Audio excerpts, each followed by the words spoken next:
Bonjour à tous et bienvenue sur ce quatrième tutoriel. Aujourd'hui, nous allons réaliser un allumage automatique de lumière, avec un seuil au niveau de la pénombre et une durée d'allumage. Mais en même temps, nous allons tester la tension d'une batterie pour voir sa décharge. On va parler de lithium et de batterie pour du solaire. Donc voilà les trois choses que l'on va intégrer dans ce petit cours. Donc pour revenir au capteur de lumière, lui, il est codé sur 8 bits. Alors 8 bits, ça vous donne le nombre, vous allez sur Internet, le système là va nous donner 255 au maximum. 256, mais 255 parce que le 0 étant compté comme une des solutions. Donc, j'ai eu quelques personnes à me dire voilà, j'ai des difficultés à comprendre, donc on va le faire plus simplement. Imaginons un nombre sur 2 bits, voilà, le 0 va se coder comme ça, le 1 va se coder comme ça, le 2 va se coder comme ça, le 3 va se coder comme ça. Donc sur un nombre sur 2 bits, on a 4 solutions. 2 exposant 2, ce qui donne 4, mais ça permet de compter jusqu'à 3. 4 moins 1 à cause du 0. Voilà.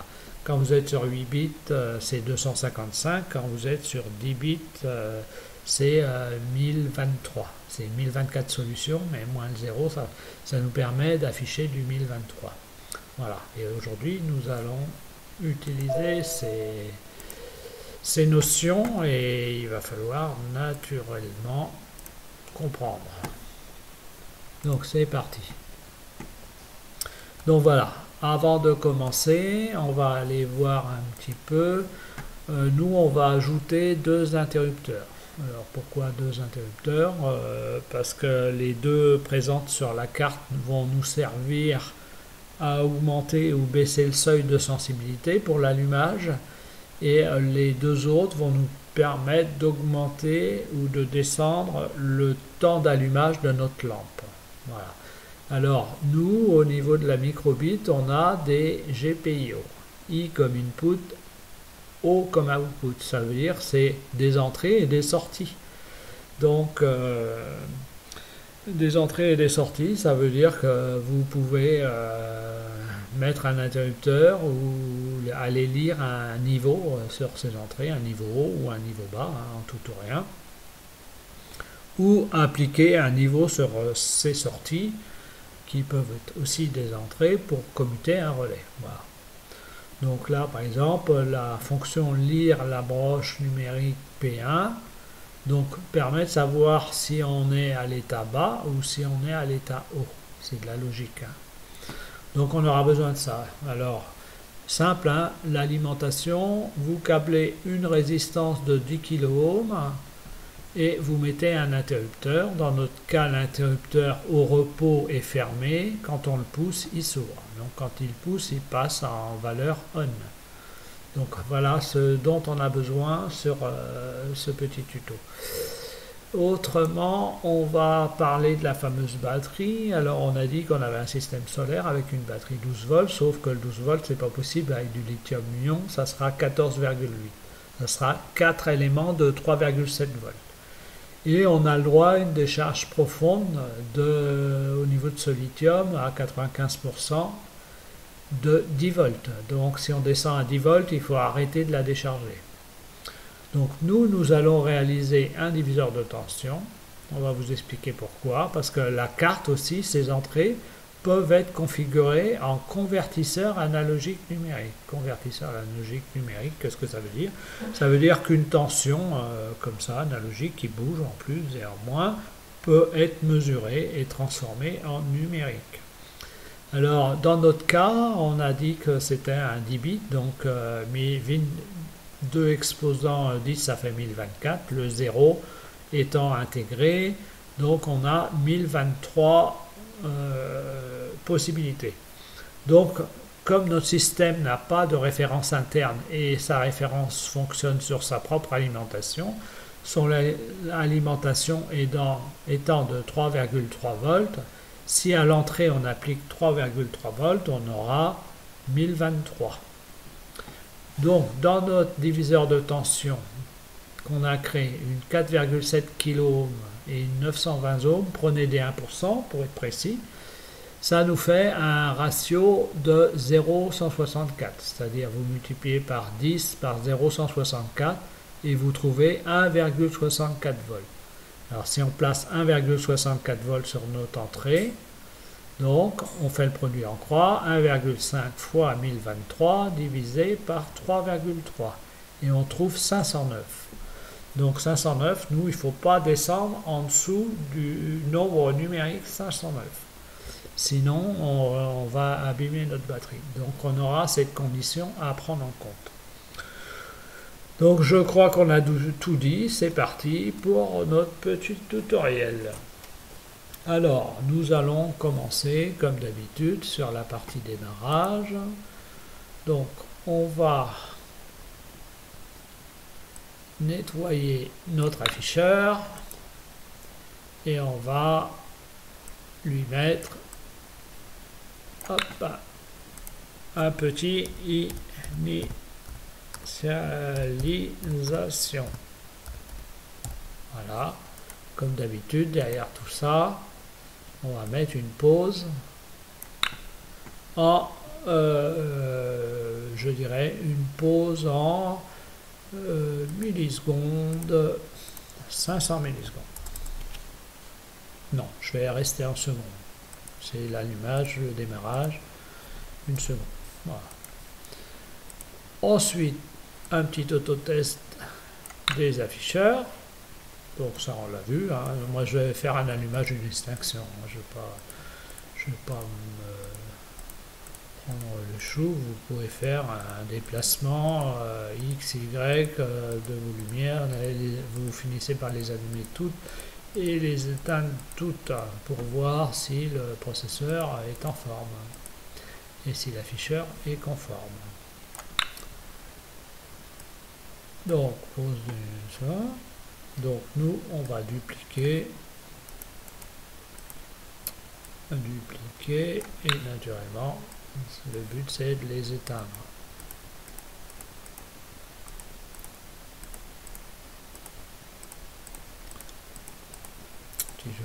Un petit jeu quand même, voilà, nous voilà éteints.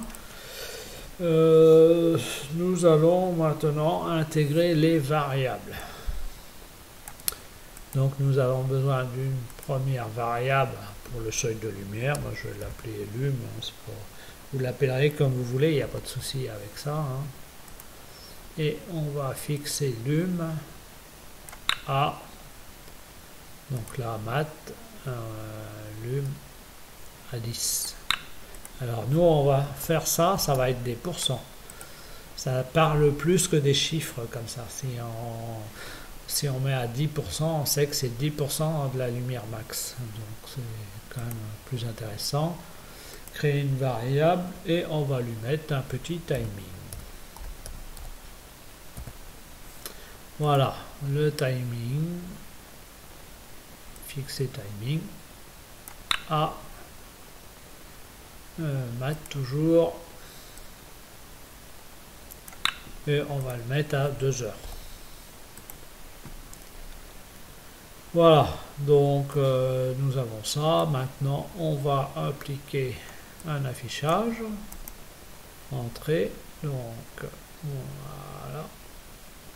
Ah, si, il est où ce truc? Ah non, affichage. Fatigué, moi. Voilà, afficher.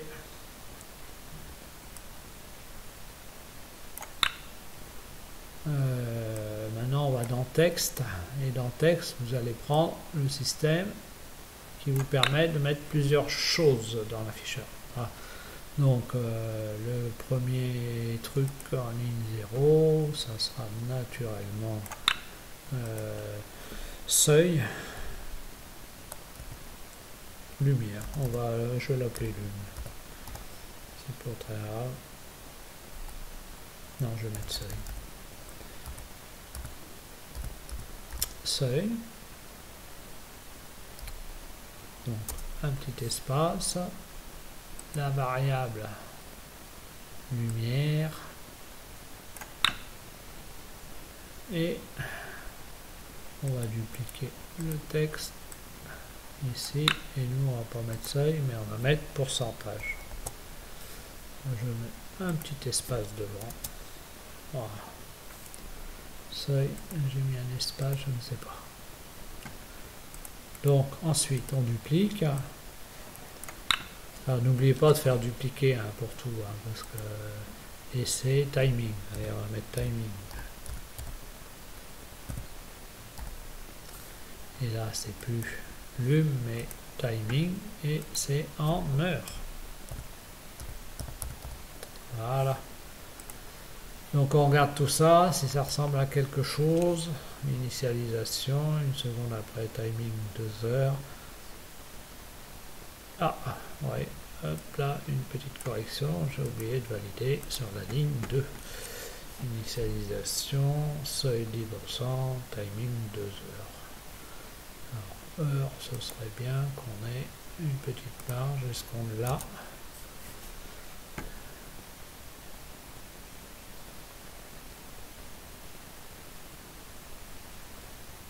Bon, timing 2 heures. Voilà, ça c'est fait. Donc nous allons maintenant travailler sur le haut, dans la boucle indéfinie. On va fermer là. Alors moi je ne me place pas là, nous on n'intervient pas sur le code, ça en fera beaucoup plus tard, mais bon, pour l'instant il faut que tout le monde puisse se familiariser. Donc nous allons créer maintenant les incrémentations et décrémentations de nos valeurs. Donc toujours en logique si, donc on va virer ça.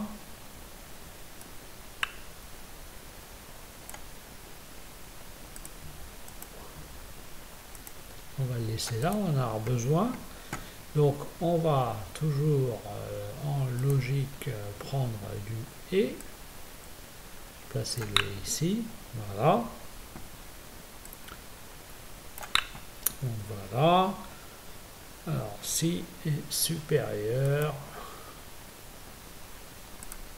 alors si le chiffre est supérieur à 1, parce qu'on ne va pas décrémenter au-dessous. Donc alors première entrée, alors c'est toujours le premier qui est un peu difficile, mais ça va aller très vite. Lire la borne, c'est pas ça non plus. Alors si le bouton A est appuyé, donc c'est ça, bouton A appuyé, et la variable c'est lume supérieur à 1. Alors on va appliquer timing, sauf que c'est pas timing, mais lumière, voilà, on va dupliquer. Dupliquer à condition naturellement de faire une petite opération en maths juste ici. Donc on va faire du moins là.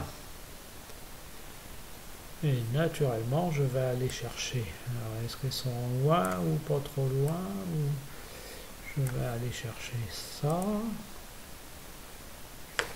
Si je prends les deux, est-ce qu'il alors il va pas me l'accorder? Dupliquer, dupliquer. Comme ça va nous permettre, oui, voilà. Allez.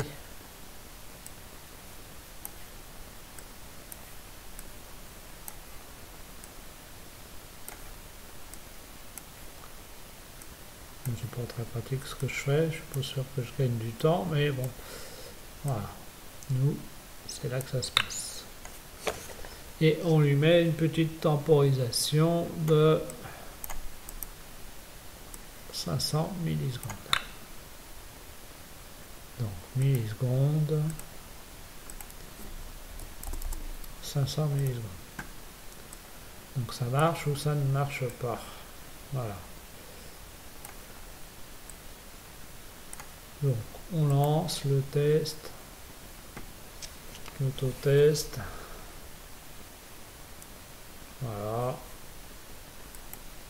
Voilà, il décrémente, ça fonctionne, donc on peut continuer. Et là, on va prendre naturellement tout le bloc et on va le dupliquer. Le placer dessous, et là tout va très vite. Il ne s'agit plus du bouton A mais B. Il faut qu'il soit inférieur à 30. On prend au-delà de 30%, c'est pas une détection, hein, c'est sûr. Fixer lum A plus 1. Voilà, terminé pour le deuxième. Normalement, tout doit fonctionner. 2 heures, donc on descend, on augmente. Voilà, tout fonctionne. Donc c'est bon, on va passer à la suite. Alors, ce qu'on va faire pour la suite, donc on va utiliser, pour moi, à mon avis, les mêmes choses. Donc on va dupliquer ici, hein, et on va affiner. Donc ici, naturellement, ce n'est plus le bouton B. Ce n'est plus timing. Il faut qu'il soit supérieur. Et que le timing soit supérieur à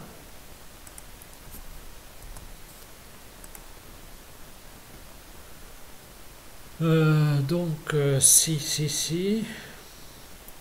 Donc pour ça, donc, normalement lire la broche, pas analogique parce que nous c'est lire la broche numérique. Et on va commencer par la P0. Donc la P0, lumière, si timing, voyons si on n'a pas raconté de conneries. Donc voilà le truc. Ah, ça ne fonctionne pas. Qu'est-ce qui ne fonctionne pas? Timing supérieur à... Déjà, c'était du moins, déjà d'une, mais ça explique pas tout. Ouais, bah oui, là j'ai pas reprogrammé les timings. Timing. Voilà. Donc, il s'est reseté là. Voilà, ça marche. Donc c'est bon. Donc on va enlever le volet pour y voir un peu plus clair. Et naturellement, on va faire la même chose avec le suivant.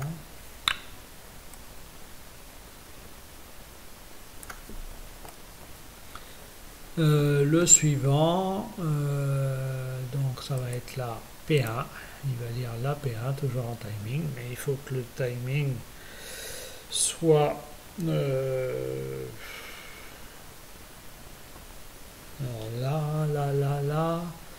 soit supérieur, ah oui, soit inférieur plutôt, inférieur à 8.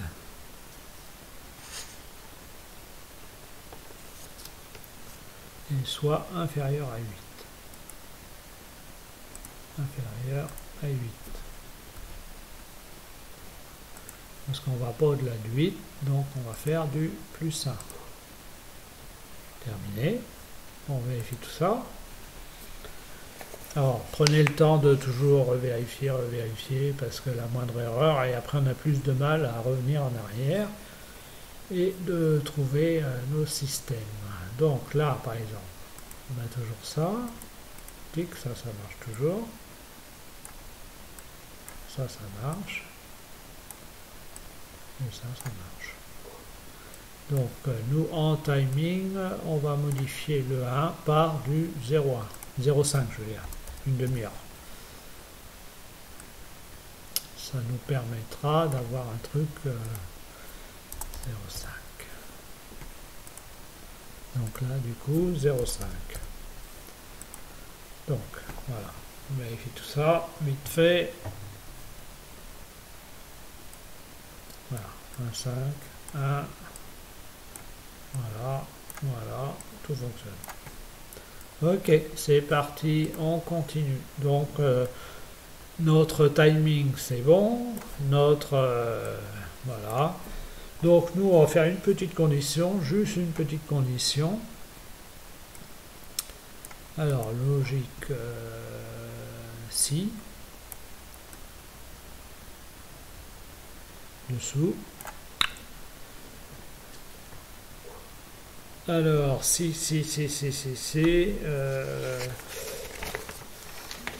luminosité inférieure à lumière, donc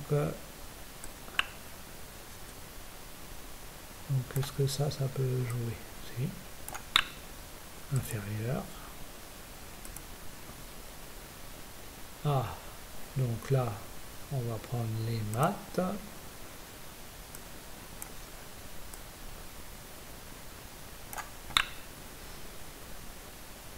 Et on va prendre la variable. Donc, le capteur déjà. Le capteur de lumière, le voilà. Si le capteur de lumière est inférieur à...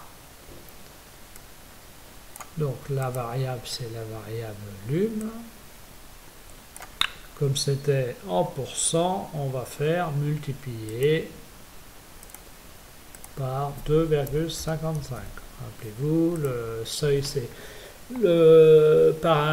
255 au maximum, une lumière, donc par élément, on divise par 100, c'est 2,55, puisqu'on a parlé en pourcentage, et donc c'est bien ça qu'il faut comparer. Donc nous, si ça fonctionne, entrée-sortie, on va initialiser le chronomètre. Voilà, donc initialisation du chronomètre. Ensuite, nous allons intégrer une boucle répétée tant que. Donc voilà. Donc nous allons prendre une fonction et en logique, fonction et nous allons naturellement prendre deux comparaisons. Donc logique,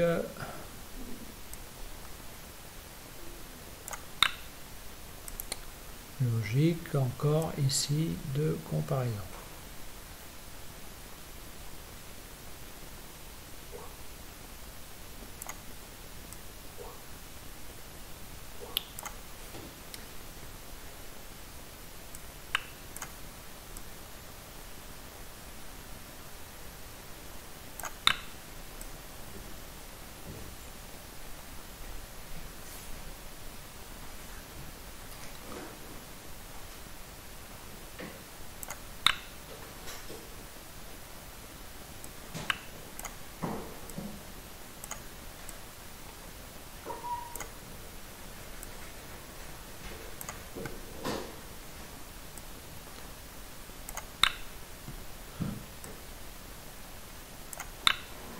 Voilà, et bien c'était pas ça mal. Donc nous allons naturellement dupliquer ici. Et nous allons naturellement dupliquer ici. Donc première chose. Voilà. Et on va bien sûr aller chercher aussi l'entrée analogique donc de notre convertisseur. Lire la broche analogique. Naturellement, nous sommes plus sur P1, mais sur P2. Alors, qu'est-ce que j'ai fait qui ne colle pas pour qu'on soit retrouvé là? Voilà. P2. Et nous allons dire qu'il faut que P2 soit supérieur à 509. Alors, 509. Je vais prendre 5% au-dessus, donc 509, multiplié par en parenthèse 1 plus 5%, 0,05. C'est égal à 534.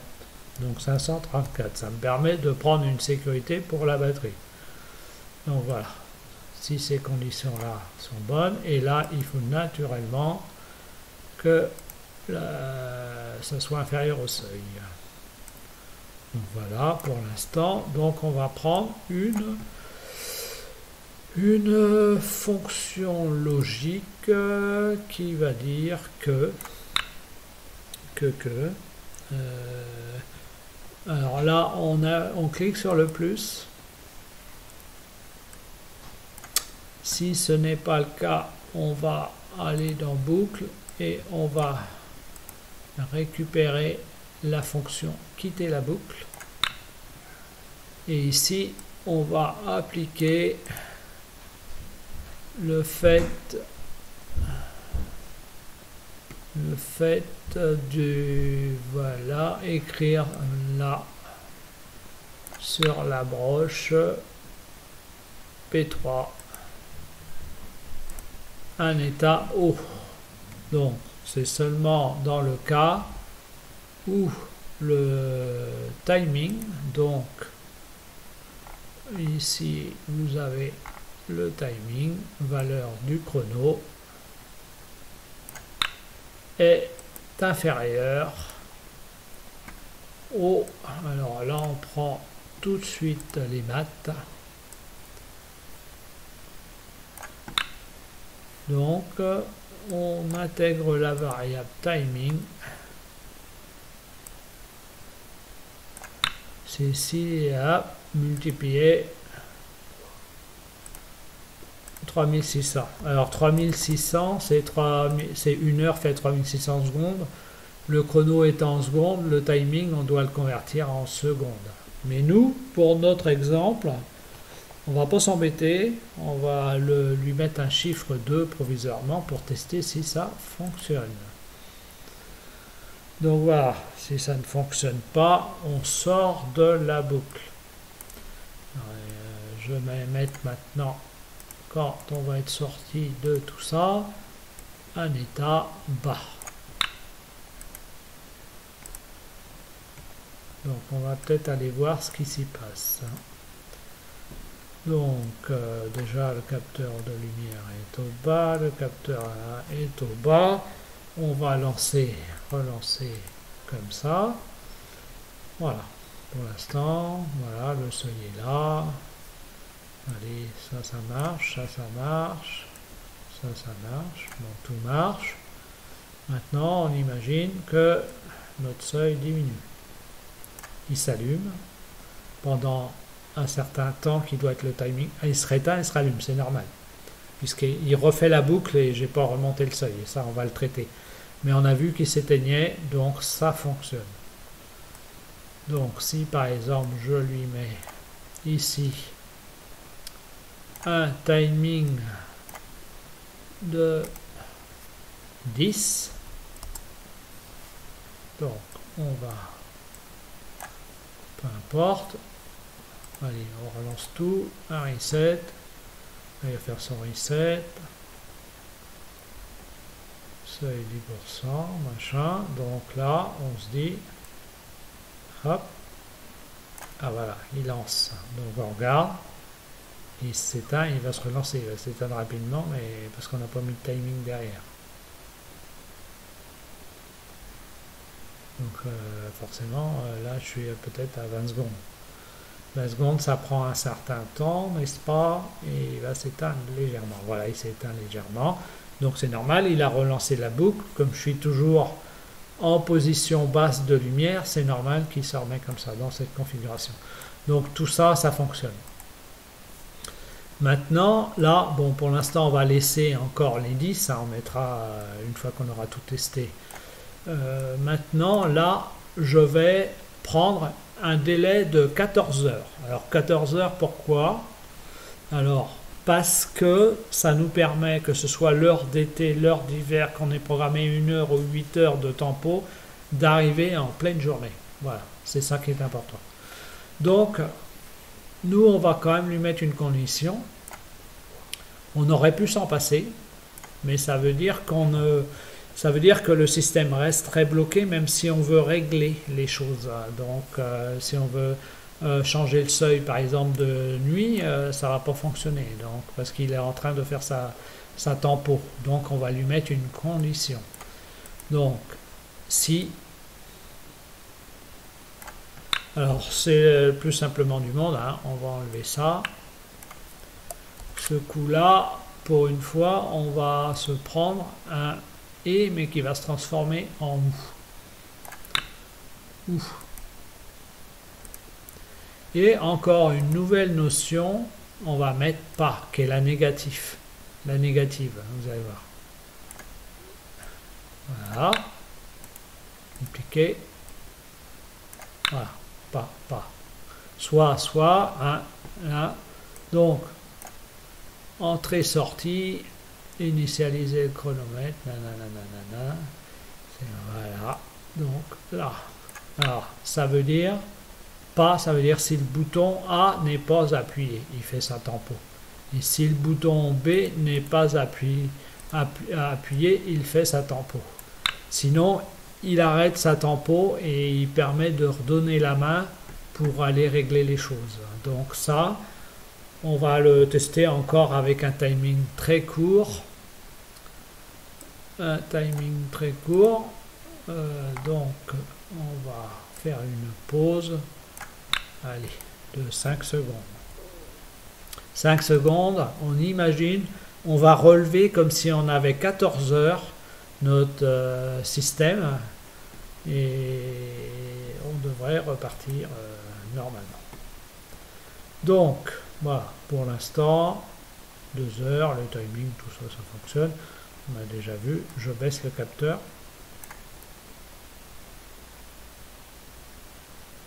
Il s'allume. Donc il va mettre un certain temps. Et là, après,